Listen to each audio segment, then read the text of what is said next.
crazy.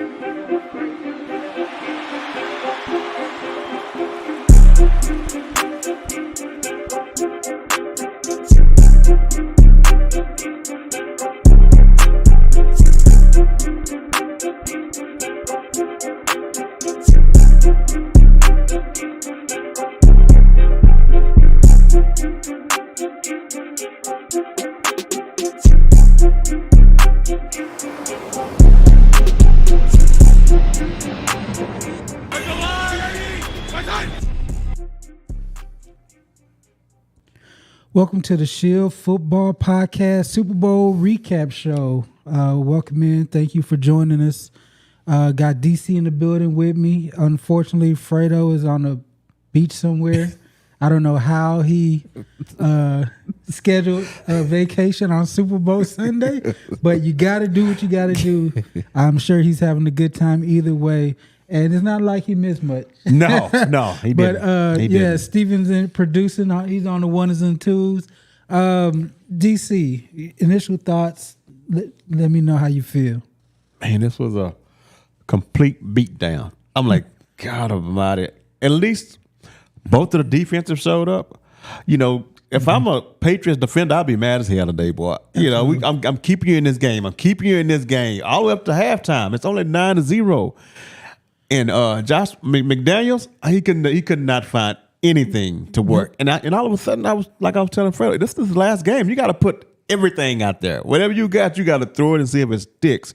And for some reason, there was no design runs for Drake May. No run action. I'm like, come on, man. I don't care if it's shoulder hurt or not. The hell with that shoulder. Yeah. That's the Super Bowl. You got to go all the way out with everything you got. There's no reason to leave anything there. And for some reason, man, they just could not get anything going. The play calling seems so basic. I know the defense is good for Seattle, but I'm telling you, that left side line couldn't do nothing in the play calling in this show. I don't know if they didn't bring no extra offensive linemen in or what, but you would think, at least in the second half, make some kind of adjustment. Hell, it seemed like it got just as bad in the second half. They made no halftime adjustment, and they came out and kept punching them in the mouth, and then May started turning it over. It was a wrap then, for sure.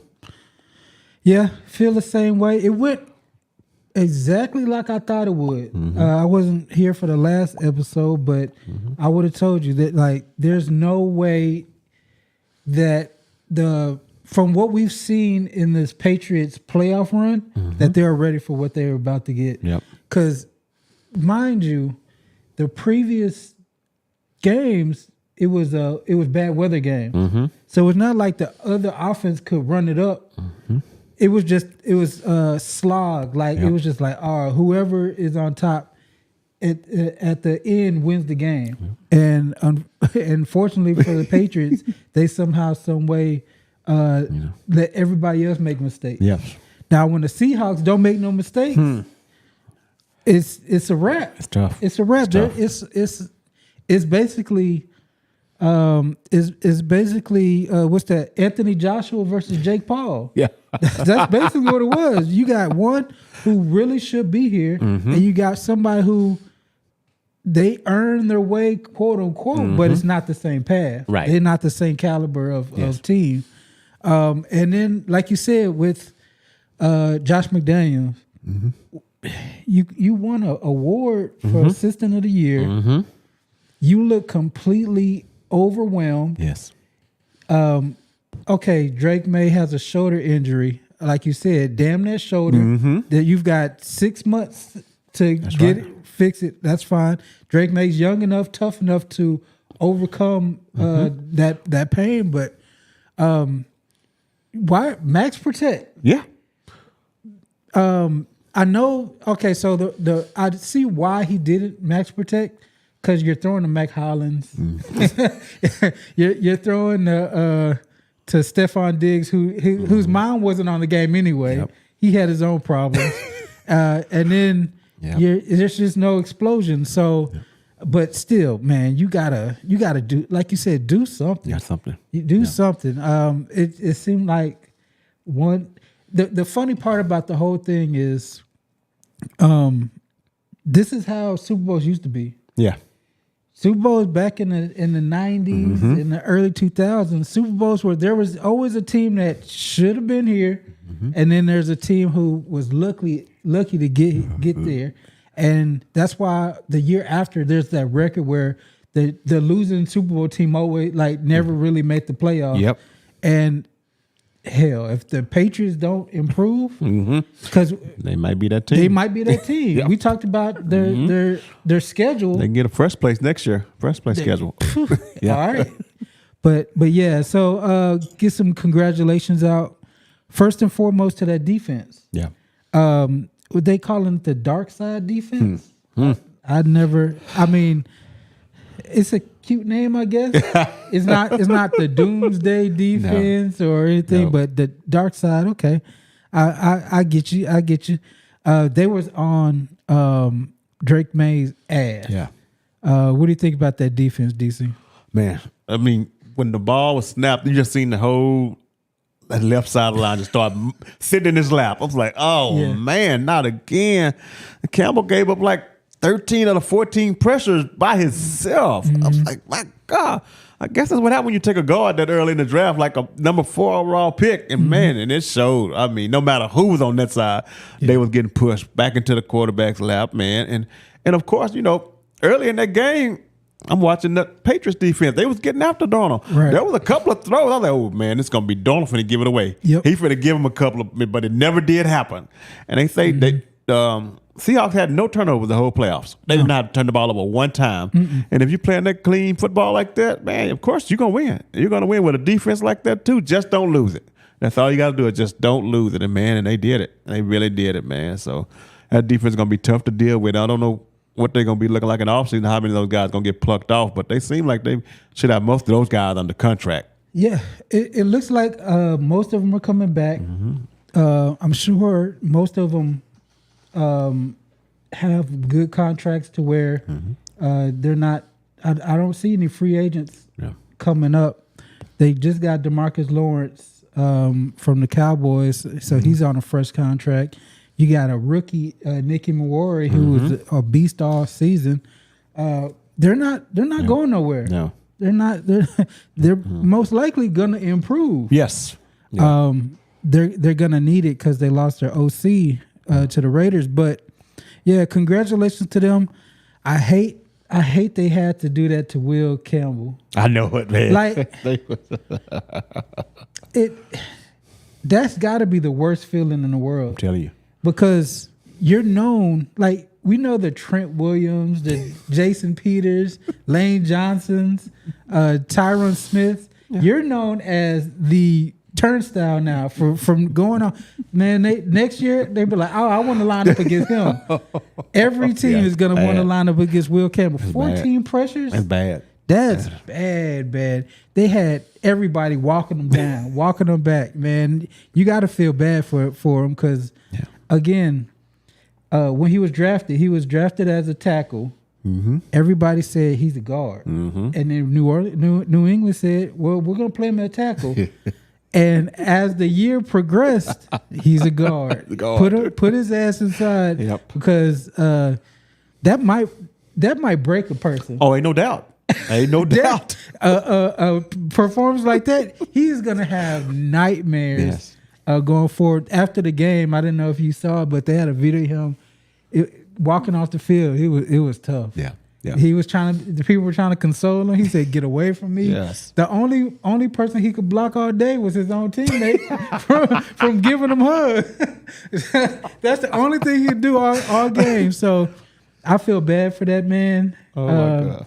I halfway through the game, I was like, he's got a family. Yeah. Can y'all go to the other side and do something to him? Because man, that dude that dude went through it. Yeah. We've been talking about it for weeks now. Another standout, Kenneth Walker. I'm sorry, Kenneth Walker III.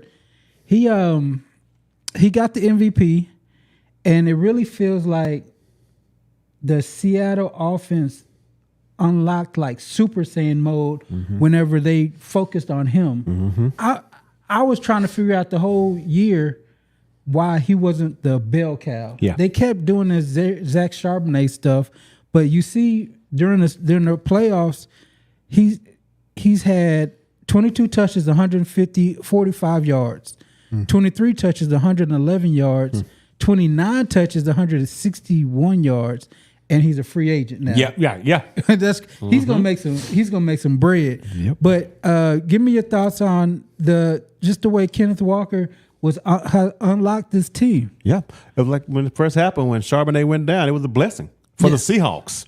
Seahawks, and the guy showed it throughout the whole playoff run what he could do.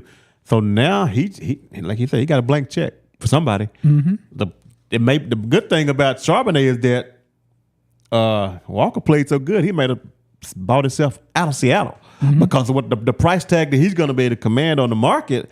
Seattle may be like, no, we don't want to pay that, and somebody else will go ahead and take it. I mean, what did he have to lose? He got the Super Bowl.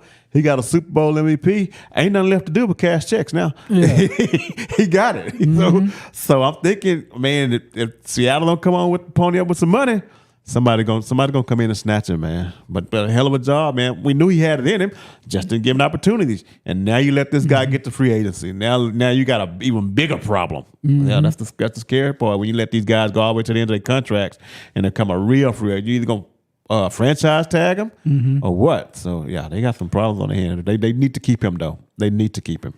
If I'm him, I'm definitely coming back. I'm taking a little bit of a discount, a little bit of hometown discount to come back because this was a surprise run. Now, going forward, they're going to be the big dogs, and I think I think that if his best opportunity to get back would be to stay in Seattle, depending on what he wants. Yeah, like you said, maybe it's time to cash checks. I got my ring. I was named the first running back MVP since Terrell Davis. Yeah. That's a big accomplishment. After the game, he said his dad, the first time his dad ever been to a game was the Super Bowl, and he went crazy. He sure did. He performed. He went crazy. For the MVP, did you agree with him winning MVP, or do you think it should have been somebody else? I was fine with him, either him or the kicker. Yeah. But I was fine with that. Once he did that, he had some big runs, 20+ yard runs. I had a feeling he was going. When Darnold had a lackluster day, I had a feeling it was going to go to him. If not, somebody on that defense could have got it. He had 2 sacks. Murphy had 2 sacks. Yeah. So there were some other guys that were worthy of it, but I knew they probably weren't going to give it to a defensive guy unless you just have a standout. You'd have to have the 2 sacks and the guy that had to pick 6. There's got to be a way to give it to a full defensive unit. I understand it's the player, but they won the game because of the defense, because of the suffocating nature that they played, and Kenneth Walker just kept getting touches. Yeah, he was 29 touches this game. Jackson Smith and Jigba went out for concussion protocol just to check him out, but. Yeah, he was the whole reason the offense was doing anything. Yeah. Overall in the game, did you enjoy the game? Was it a worthwhile endeavor to have these teams play again? Because in my opinion, we watched the Super Bowl last or 2 weeks ago. The Rams against the Rams. But did you enjoy the game? The first half. When it was 9-0 at halftime, I was still like, okay, New England still got a shot just because Sam Darnold was putting it in harm's way. And then once they come out and they scored the next touchdown, it's out of reach. We already said that this team will put up 15 points. It's a problem getting back in a game against like Seattle or the Texans, any one of them kind of teams like that. They put on 15 points, man. It's just gonna be struggle to come back. But so man, I don't know, man. It was. That fourth quarter was just terrible for me, man. It was terrible. I always thought they had a chance at halftime, and then next thing I know, it was a wrap. Yeah, when the turnovers start happening, and Drake May is getting battered. Yeah. He is getting beat down. Chime in from Fredo. The Patriots looked like they didn't belong there, and in a lot of ways they didn't. If you go back to the run, it was just a weird playoff run. Let's go on to Drake May now. So Drake May this postseason, he played 4 games. his completion percentage was 57.1. He had 6 touchdowns, 8 turnovers. He took 21 sacks, and it looked bad. Yes.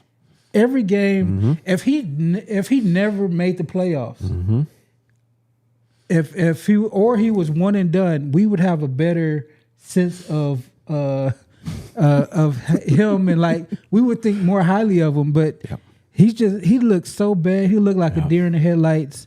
What are your thoughts about Drake May probably having one of the worst statistical playoff runs a QB could have? Yeah, that was bad. It's just amazing that they got there. There's a lot of teams that's sitting there watching that Super Bowl thinking, damn, teams like Broncos, the Texans, a lot of other teams, the Rams would be like, are you kidding me? We dropping 30 out there on these boys, and this is what the Super Bowl looked like? You got to be kidding me. So I know there's a lot of fan bases just out there like, man, no, you have got to be kidding me.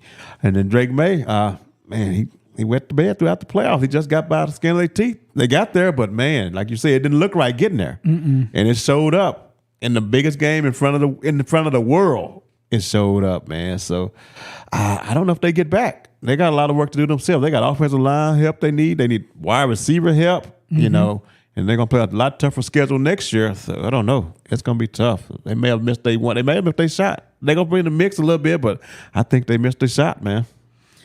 If I'm a Texans fan, I'm kicking myself. Oh, no doubt. Because you just have to have a confident quarterback play. That's it.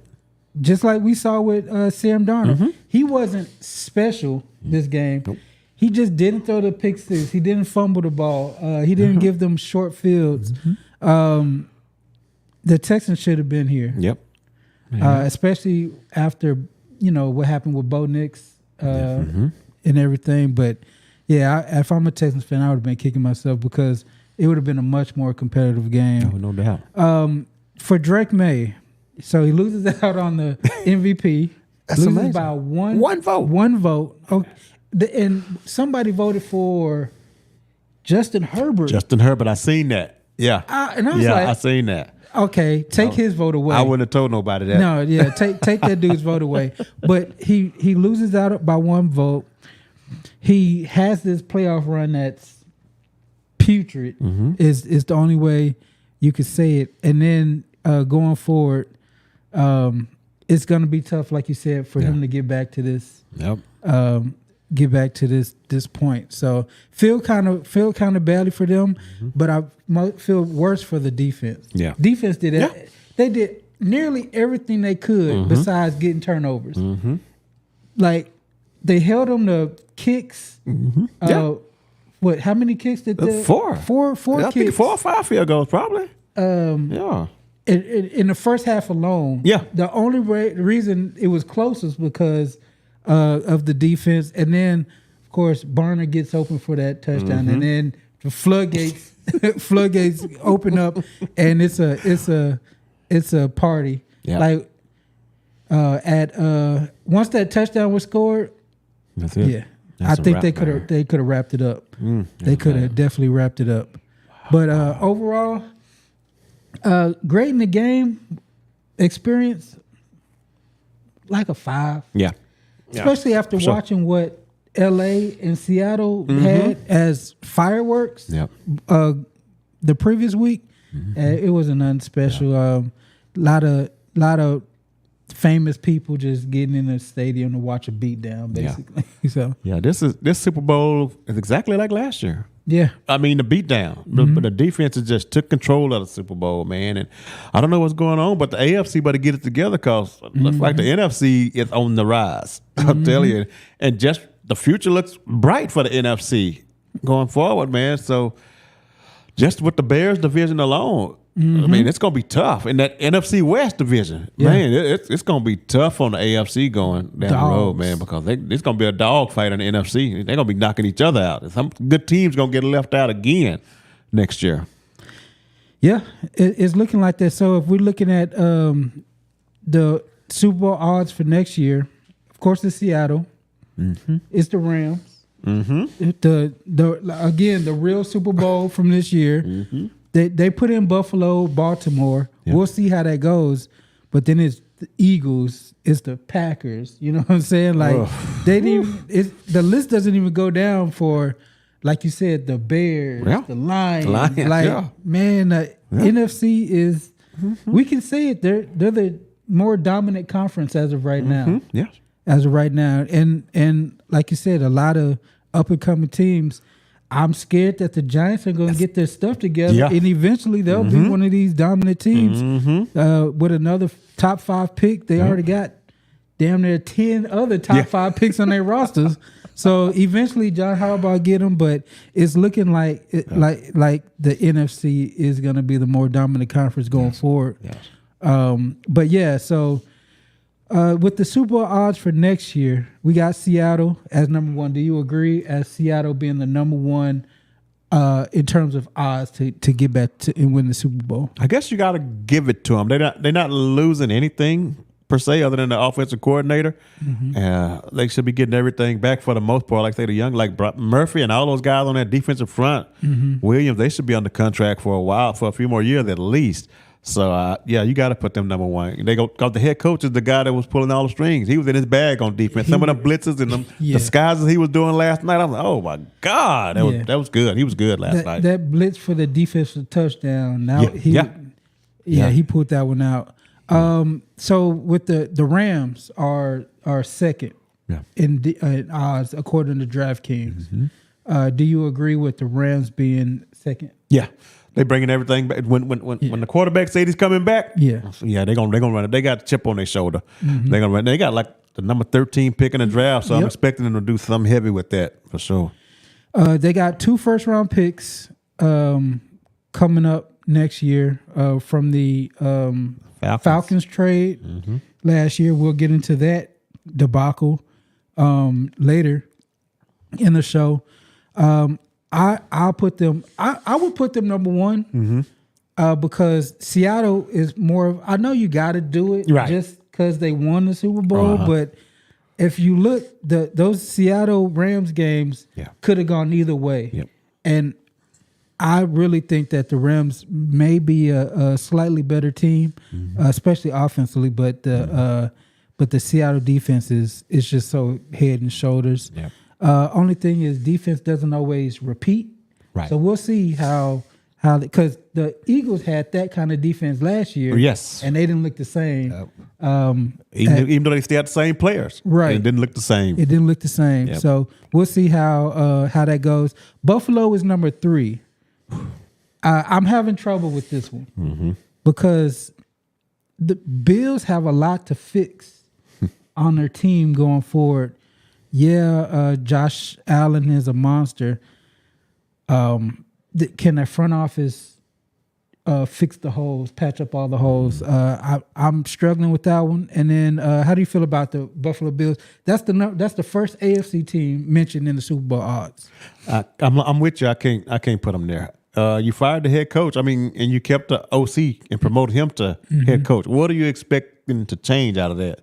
If you're going to do one, just clean the house. Go clean the house. You know, the McDermott, I mean, he had a hell of a run while he was there. With the hand he was dealt. You know, I mean, the GM, he get a promotion, and he's the one that wasn't supposed to be picking the players. You know, come on, man, you can't. If you do that, clean house. So I don't see much change coming for them anyway. With the OC coming to head coach, that it's going to be a lot of the same. I guess that's what Josh Allen wanted.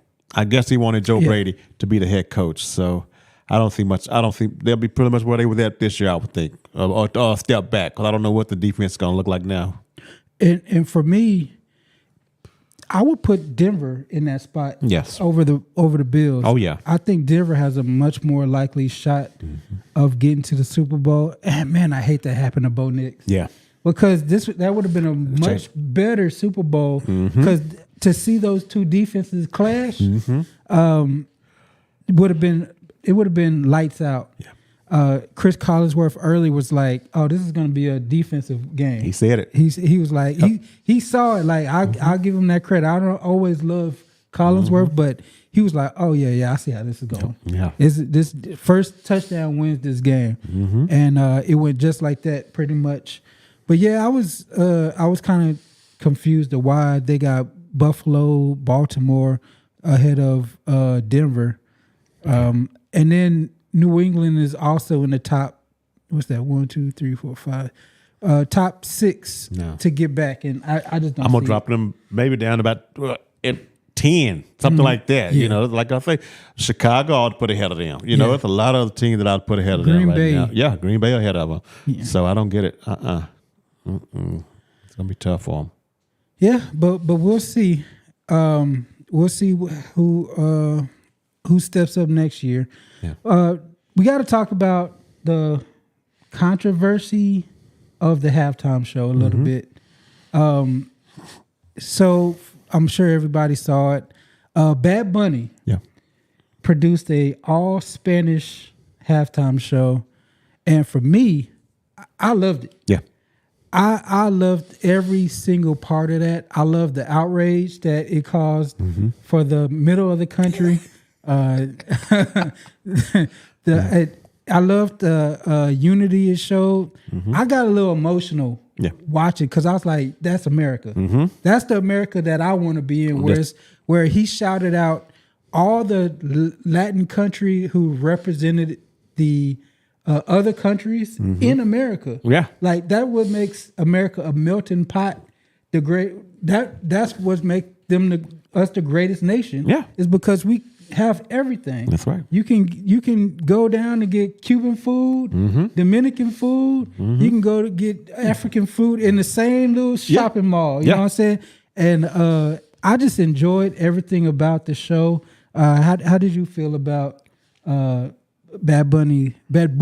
Yeah. Bad Bunny show. I enjoyed it, man. I mean, my foot was tapping the whole time. Yeah. Even though I didn't know what the hell he was saying, I was still smiling, man. It sounded good, man. The beats he had and everything, it sounded really, really good. And of course, he had eye candy out there too. Yeah, that show was good, man. But I don't know what the uproar is about, man. It makes no sense to me.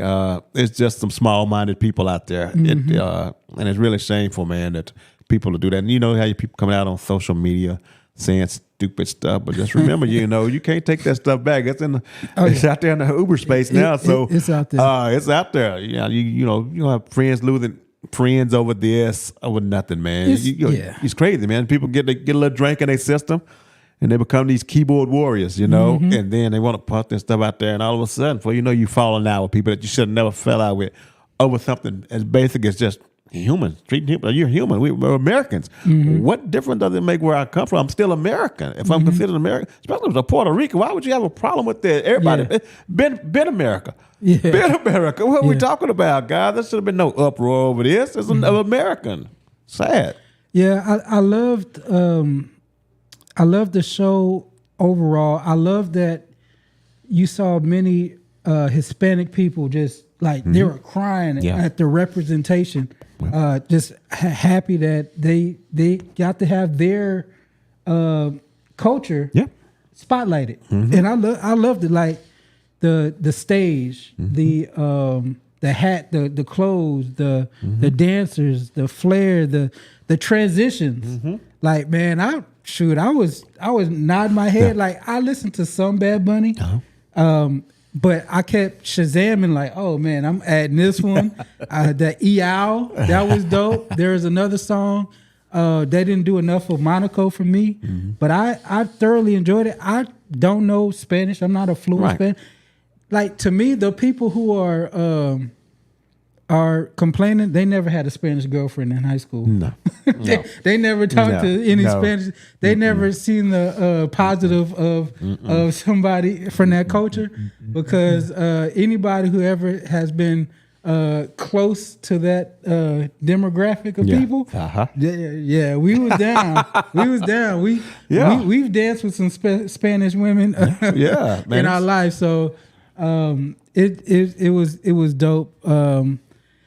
I really was disappointed in those other clowns over there trying to get some viewership away from the halftime show, but it didn't work. 127 million people watched this halftime show, and the right side of the argument enjoyed themselves. It was one of my favorite halftime shows of all time, and we can go into that. So DC, if you had to give me 5 of your favorite halftime shows, break it down. What you got? For me, my favorite one, the top of the list, I'm gonna go with the one with Snoop now, just a few years back. That was that was my favorite one. Yeah. Really enjoyed it thoroughly, all the way through, beginning to end. For me, my second favorite one was 2007 when Prince did it. You talking about an entertainer? yeah, he set the stage on fire in the rain. Yeah. So yeah, that was my second one, and my third one was Mike Jackson when he did it. You know, there was those two guys right there, man. They can put on a show like no others. And my fourth one was last year, the Kendrick Lamar one. Okay. Yeah, I enjoyed that one thoroughly, man. That's another one that, for some reason, people got a little outraged about that one too. I wonder why. back to back. Right. And my fifth one is the one a few years ago with Usher. Okay. I enjoyed that one a lot, man. And the people that he had with him, I enjoyed that one, yeah. So those would be my top 5. But that Bad Bunny, man, that was nice. I mean, like I said, I didn't know what he said, but I still thoroughly enjoyed the whole thing. I'm like, man, that's all right there. Yeah. Yeah. And I told my wife before it even happened, I said, he's going to break records. He is going, and that's what the NFL is doing. Yeah. They bringing the world to this thing, man. And like I say, them small-minded people over there talking about he shouldn't be on that. They just racist. That's what they are. Yeah, that's bottom line is what they are. A lot of just racist people, man. And it's really starting to show. They're showing their true colors. People telling on themselves. Absolutely. Show, man. For me, my top 5 would go, my number 1 would be Prince. Yeah. That would never be beaten because he did Purple Rain in the Purple Rain. Like, that was incredible. Like, as soon as he started strumming for Purple Rain, it started raining. Yep. Come on, man. You can't write a better script. You can't write a better script. Then I'll go back in the day, Michael Jackson. And then for me, this Bad Bunny one would be third. Okay. Because, again, I danced, like I tapped my foot. I was like, I was out of town, so I was in a room by myself, just going crazy, just looking up songs. Like, man, and then the cultural significance of what's going on now in the world. The dude is Puerto Rican, and they're acting like he's Russian. You know what I'm saying? So it's like it was more important to show and support that culture. So to me, that's third, just on importance. Yes. Then I'm gonna go the LA, the Dr. Dre, Snoop. You brought out Eminem, Mary J. Blige. You got 50 Cent. Yep. Like that was, to me, that one should have. That should have lasted like 30, 40 minutes. And I think Kendrick Lamar was on that one too. Yeah, he was on that one too. And they could have did an hour, and I would have been cool. Just postpone the game. That's it. That one was dope. I had a lot of fun with that one. And then it was in L.A. Yeah, it was. So yeah. Yep. And then for me, Beyonce. That one. Yep. That one. Yes. Again, controversial because of the stage and all that, and the song selection and all that stuff. It is a theme that whenever they get mad, it's probably a good. You can see it. It's probably a good halftime show. It's obvious. It's probably a good halftime show. So those are our top 5 halftime shows. Feel free to comment about your top 5, but for me, Prince, Michael Jackson, Bad Bunny, Dre and Snoop, and Beyonce, they took the cake. I did the one that in Houston, the Janet Jackson, Justin Timberlake. I enjoyed that one too. The nip slip. Oh yeah. That's a hell of a show. legendary moment. That was a legendary. I remember watching that, being like, did we just see what I thought we saw?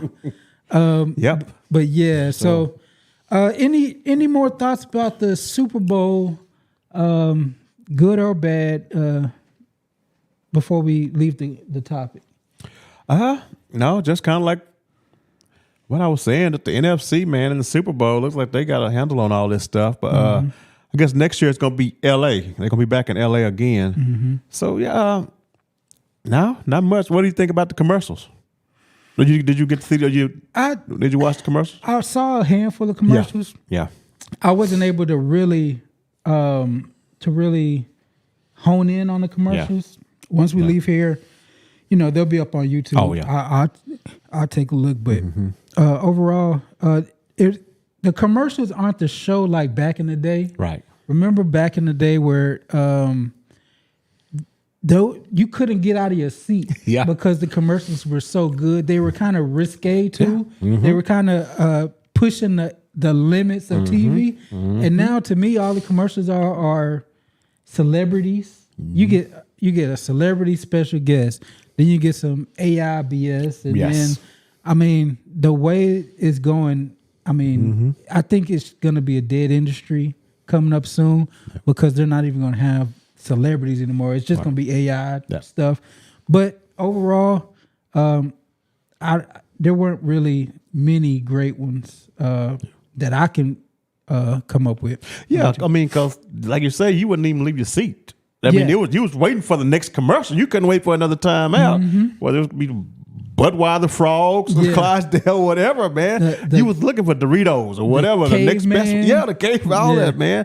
The next best commercial. And it was almost like a competition. Yeah. There'd be shows the next day on the radio say, vote for which one you thought was the best. And it was a tough decision, man. And they were putting their hearts into it. But like I say, now they got all the AI stuff, and it seemed like every other one had a QR code on the bottom of it. I'm like, man, y'all getting out of y'all really losing touch with it, man. It really is. Yeah, it's more manufactured. Like I know they're trying to get advertisement out, but there's an entertainment factor. Right now, it's a little bit different. But going on, we can leave the Super Bowl stuff. I'm trying to think if there's anything else. Oh, let's talk about Sam Darnold before we leave. Sam Darnold, top 5 pick at draft time. What was he, 2 or something like that? I think he was 3. 2 or 3, something like that. He went to multiple stops before he got his shot. I feel good for him, even though we really didn't talk about him this Super Bowl. But it's got to be a good feeling to go through all that and persevere and become a Super Bowl champion.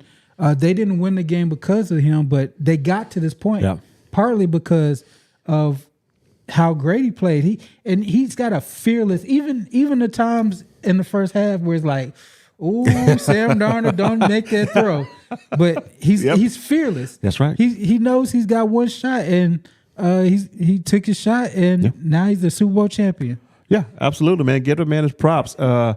He found a home. Yeah, he found some guys that trust him. For all the flack that we've given him over the years, he had a head coach that allowed him to throw the ball 40 times in the Super Bowl. That means you trust that guy to do that. Nobody else, no coach probably would let that guy drop back 40 times and put the team in risk. But they did that, so they trusted him, and it's a mutual feeling on both sides. So I'm sure here soon you're gonna hear something about him turn up that contract, the one he has now, because he definitely done outplayed that. And then you're going to be something new on the table for him very soon. But, yeah, I'm happy for him, man. Like I say, this is his 5th stop, and I think this is his home now. It's going to work out for him. He's got a decent receivers, one great receiver, and the other guy, the role player, are good too. So the future's going to be bright for Sam. But they got to find another play caller. They just got to find a play caller. That's going to be the key to it, see how he reacts. That's exactly where I was going. I need to see him without Kubiak. Yeah.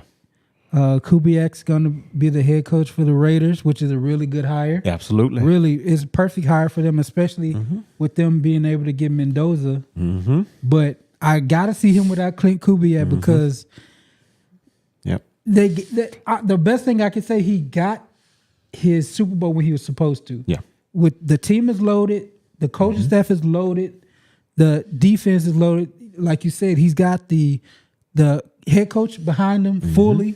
We're not gonna look at other cats like Minnesota did, and he earned the Super Bowl, so that you can't take that away from him. No, you can't take that away from him. And I got to be honest, man. When this season first started, week 1, I'm thinking, man, I bet at some point Jalen Milroe gonna get to play this year. He was the backup. Yep. I think Sam Darnold at some point gonna mess this thing up, and we're gonna see Jalen Milroe about halfway through the season. Sam Darnold say the hell with that, and he kept it. But the best thing about him, man, his biggest games was the Rams games. The highlight, the best games he played was against those teams, and that's what you have to do. And that's what we seen. That was the highlight games, and he got by them twice, and that won the Super Bowl. So I'm happy for him, man. Yeah, he earned it. He earned it. I do feel really good that he did what he did. All right, let's go on to the NFL awards. They were presented last week. Did you watch the show any? No, I didn't watch it. Yeah, I didn't watch it either. I haven't watched that show in a while actually. So most valuable player, Matt Stafford. Yeah. Do you agree with the Matt Stafford? I'm sure you do. You've been on the Rams all year. I was fine with it. It seemed like he was putting up just the massive numbers, man. His touchdown and interception ratio was just out this world, man. And where he got his team to, they didn't really lose out because of Matt Stafford. Right. You know, he was carrying them the whole year for the most part, man. Even when the defense wasn't showing up, he was still putting up numbers. Every game, he was a minimum 2 touchdowns at least. He was getting out of him every week. So. Yeah, I had no problem with that one at all. Yeah, he was surgical all year. When they needed him, he came through. So I really agree with Matt Stafford. Coach of the year, Mike Vrabel. Yeah, I was fine with that one. Yeah, I was good with it. Like I say, you went from 4-13 to 13-4. Regardless of how you got there, it's still NFL. You had to win those games. So yeah, I had no problem with that, with the turnaround like that. Now we're finna find out what they really made of this next coming up year. Yeah. I like that one. Also, only other one I could have thought of, Kyle Shanahan from all them injuries, overcoming all that. Offensive Player of the Year, Jackson Smith and Jigba. 2 thumbs up. I was fine with that. That was perfect. Yeah, him and Puka were going back and forth, but you can't deny how the dude almost had 2,000 yards for the whole year. I think he ended up with like 1990 something, yardage wise. Defensive player, Myles Garrett. That's obvious. Yeah. Offensive Rookie of the Year, Tatoria McMillan. What do you think about that one? I guess that I'm okay with it. I don't think they had really much of a choice when Ibuka fell off. I couldn't think of nobody else that they could have given it to. He got to 1,000 yards, I think, with Bryce Young throwing the ball 18 times a game. So the only one you could have argued was New Orleans quarterback. Sure. So yes, he came on towards the end of the year, and they looked like they got an actual quarterback now. Yeah, had he played the full season, he'd have got it. Yeah, he would have definitely got it. The future's bright for him, man. Tatoria, I mean, he was the number one. He was drafted as the number one option. Yes. So he earned it. Carson Schwarzenegger, linebacker for the Browns, defensive rookie. I didn't watch much Browns, but I remember in the draft, everybody loved him, his talent. So I could see that. Yeah, I did. I would have ticked Nick Emenwari. Yeah. Yeah, you know. Yeah. But yeah, I'm good with Schwarzenegger because he did have a good season. But like you say, he was hitting in Cleveland. Yeah. Comeback player of the year, Christian McCaffrey. What do you think? Yeah. Comeback. That's it. You got to. The numbers he came up. I mean, he damn near had 1,000 receiving, 1,000 rushing. You know, you got to give it to him with that type of performance, man. I agree. And then lastly, assistant coach of the year. I got a problem with this one. Josh McDaniel. They had the easiest schedule. Yep. I think they somewhere like 8 of the coaches they played all lost their jobs. Something crazy. And when you see what Clint Kubiak did all year, you know what I'm saying? Yep. As a play caller for the Seattle Seahawks, I would have definitely given it to him. The defensive coordinator for the Texans. Yep. I would have definitely looked into giving it to him. Josh McDaniels did a pretty good job of what they had, but yeah, I think there's other candidates that should have got it. Me personally, I would have looked at the defensive coordinator for the Texans. Yeah, he could have got Vance Joseph in Denver. Could have got it. Yeah. You know, there's several AFC defensive coordinators that probably could have been in the running for this award, and they gave it to McDaniels. I mean, it's even looking worse after what I just seen yesterday. So, yeah, I'm with you. Absolutely. What other FedEx ground to air player? Drake May. I'm okay with that. Christian McCaffrey and Jackson Smith and Jigba were there. the Jim Brown Award for rushing leader, James Cook. And then, of course, Myles Garrett got the Deacon Jones Award with those 23 sacks. Yeah, I mean that's pretty much it when it comes to. I'm sorry, Walter Payton Man of the Year was Bobby Wagner, which is a big.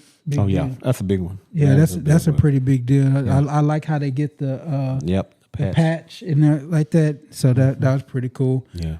So did you? In other news, you see Jim Schwartz, Cleveland Browns. He didn't get the job, so he's like, I'm gonna sit out. I'm not gonna coach this year. Yeah. You gave it to Todd Monken, man, and I really thought he had a chance for it. I wasn't expecting Monken to get, because I expected Monken to go to New York. So now I want to see what New York's offense is going to look like. That was part of the reason I was so high on the Giants. If Monken was going to go with him. Same. So now Jim Schwartz is going to sit. I mean, he had one of the best defenses for years, and now he's not going to even be in the game. So now they got to go out and replace him, and he's just going to sit out and cry a little bit, I guess. But yeah, one thing that the Browns are going to do, they're going to fumble. Yeah, they're going to fumble the bag. Jim Schwartz was in the building. Yeah, the only reason you are respectable at all because of Jim Schwartz. Maybe they thought he wasn't a head coach type person. Like we've seen coordinators become head coaches and then they got to eventually go back to head coordinators. But if you're the Cleveland Browns, you're not going to lose. Like, what are you losing? I'm sorry. He's going to win another 5 games. You know what I'm saying? So Todd Monken got the job, right? I'm sure Todd Monken thought Jim Schwartz was going to be his defensive coordinator. Yes. So that's another problem because Todd Monken was under the assumption that the staff was going to be in place, and all he had to do is come in and better the offense. Now he's got to start from scratch, and then I just like the way that Jim Schwartz stood on business. Yeah, he walked out and left. Yeah, he was like, "All right, I'm done." It's a clown organization anyway. I know it, man. I know it. Ugh. That was pretty crazy. Other news, man, we got to talk about it. So, Atlanta Falcons rookie James Pierce Jr. over the weekend, he got arrested, and now he faces felony charges for domestic violence, stalking, police battery. Yeah, and if people don't know, I love the draft, so. James Pierce came from Tennessee. Highly regarded talent. Like the dude can play. The dude could be a sack leader in the NFL if he kept his head on straight. But all the reports was he's going to fall out of the first round. Everybody was like, he's just got too many character problems. The Falcons, the Atlanta Falcons, another team who knows how to fumble. They came in and they traded up to get him. And they, I guess, in their research, they were okay with his character stuff because they gave up compensation to get him. And now look, not even a full year later, the dude might not even play football again. And now, because of that, the Rams have another first round pick. When you saw that story come across your screen, what did you think about James Pierce? I seen the video, man, and I had like 7 cops on him trying to get him down. Like, oh my God, look at that! I heard he hit one of the cops with a car or something. Yeah, but like you say, there was the red flags was all over the place, and that's why he failed. This guy should have been a top 5 or 10 pick if he'd had his head on straight. Right. So now you draft him to Atlanta. Y'all should let him go to Buffalo or somewhere like that out the way. You put him in that environment, man. It's just not gonna be good, man. I hate it. I don't know when we're gonna learn, man. When are we gonna learn? I mean, you got it made, man.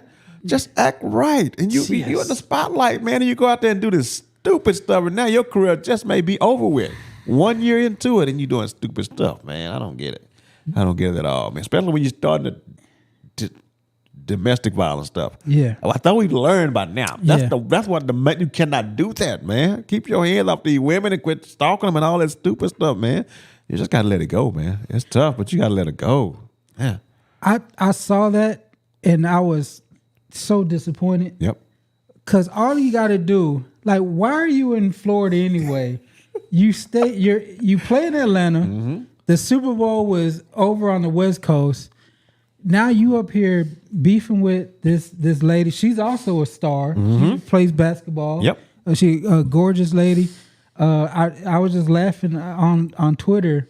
Everybody's like, all right, look, I know it took 7 cops to get him down, but we all got to jump this dude for putting his hands on one of our favorite players. Like, just stupidity. Yeah, it is. It shows like a lack of maturity, one, and the dude can't control himself. No.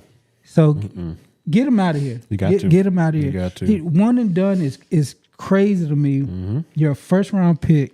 He's driving a Lambo. He's ramming his Lambo into her car, trying to get her to stop from leaving. The cops come. They see the situation, and then he tries to flee. Yeah. Like, come on, man. Like, you got to be, this isn't the Breakfast Club, but that's the donkey today. Like, you are an idiot, man. You gave it all up over a woman. It's pathetic. And that does show you going into the future, they're not going to fool with these red flag players no more. No. For a long time, I know the Cowboys would draft them kind of players. They would sign them kind of players. Other teams, the Bengals would do that. They would do those kind of players. Yep. I'm blanking on the other teams that would do it, but somehow, some way, they kept them in line enough to where they at least they got through their first contract. Yeah. Now this dude couldn't get through 1 year. Yep. It's a damn shame. He threw it all away for stupidity, man. Yeah. When you weren't here, what do you think about the whole Belichick not getting in? Man. It's embarrassing. Yeah. For the league. It's petty for the league. He must have really pissed some people off towards the end. Yeah. Because he couldn't get a coaching interview first. And then he goes to Chapel Hill. He's got the young girlfriend thing. He's got the Tar Heels not being great. Yeah. He's got his GM at the Tar Heels said that they were going to be the 33rd team. So they were talking like big stuff, and then they came out and the team was bad. Yes. The team was bad. Real bad. It's pettiness on the behalf of on the voters, but to find out Robert Kraft didn't get in either. That's crazy. I was like, I thought this was Robert Kraft behind the scenes, putting in a word, but for him not to get in either, it's kind of embarrassing. That his team was in the Super Bowl, he can't even get in the Hall of Fame. Yes, I swear, somehow, some way, Jerry Jones has a hand in this. He paid off some people to keep them, because him and Bob Kraft have a rivalry, and somehow, some way, he got it done. But it's embarrassing because what more can he do? You can't do no more. You can't do no more. I think that might have been his 10th Super Bowl appearance. Last for the Patriots since he's been there 10. He's been come on, man. And Belichick, you can't find a better coach. No. You're not going to do so. What? So if you do that, that means you got to keep Brady out. Yeah. I mean, they all joined at the hip. So how are you going to put Brady in first ballot if you're telling me these two guys are not first ballot? So come on, man. It makes no sense. Brady's not clean either. No. He had Deflategate. He benefited from Spygate. Yep. He benefited from all that stuff. So for them, and Brady's going to get in. Yep. He first ballot. They like him enough, but overall, for Bill Belichick and Kraft not to get in, they got to do something. They got to change up the they got to change the way they vote. got to change up. I don't give a damn who else. I don't give a damn who got left out. You can't leave Belichick out of that group of names. You can't do it. You got to change the way that the system works, man. No. The last thing I got from this Super Bowl weekend, it was kind of weird. The whole George Pickens stuff. Oh, yeah. Yeah. So at the All-Star or the Pro Bowl, at the Pro Bowl, all the Green Bay Packers people trying to recruit him. I was like, okay, I mean, those are players trying to recruit him. They're friends. Mind you, he was free. He only cost a 3rd-round pick. That's it. And nobody wanted him to come to the team, to the team. They said he was a cancer in the locker room. Said he was a knucklehead. Now this big hullabaloo all weekend. News is like Ian Rappaport coming out. Oh, the Cowboys might tag and trade him. I was like, why is this such a big deal all of a sudden? Yep. Nobody had any respect for George Pickens before this year, and now it's like every report is about him. In my opinion, it's all crap. Yeah. It's all just views. Like somehow, some way, they got to get the Cowboys involved negatively. But I think they sign him. I think they tag him, franchise tag him, and he plays on a franchise tag, and then we try it again next year. But he's not going nowhere. Right. You know what I'm saying? They're trying to compare it to Micah. Yeah. Micah was different. Micah, you could get a haul for. Right. Right. You're not going to get you're not going to get a haul for George Pickens. No, not at all. So yeah, I think he sticks around, man. I mean, if he's smart, he will. Well, I mean, where you going to go? I mean, you're going to get the money, but where are you going to go? The only other beneficial spot would be somewhere like Buffalo. You know, a team that's got a decent quarterback. You're good where you at. Just stay there. You know, the Cowboys fix the defense. They're gonna be right in the mix in the NFC too. Yeah. So no, you're in a good spot, man. You got CeeDee Lamb on the other side. You got a nice tight end, quarterback. No, ain't no reason to move around. We already seen you as wide receiver 1. You good right where you at, man. And they believed in you. Yes. That's the best quarterback you've had in your life. Yep. And look at the numbers you put up. Yeah, you're not gonna be able to replace that. No. You go somewhere else and you're gonna fall off the map. Yep. So it'll behoove both sides to get a contract done. Yep. So we can put all this behind us and Dallas get out of this drama business crap that we've been in for the last decade and a half. Yep. Also, speaking of drama, this Micah Parsons stuff. Did you see him? He had, I guess, a show.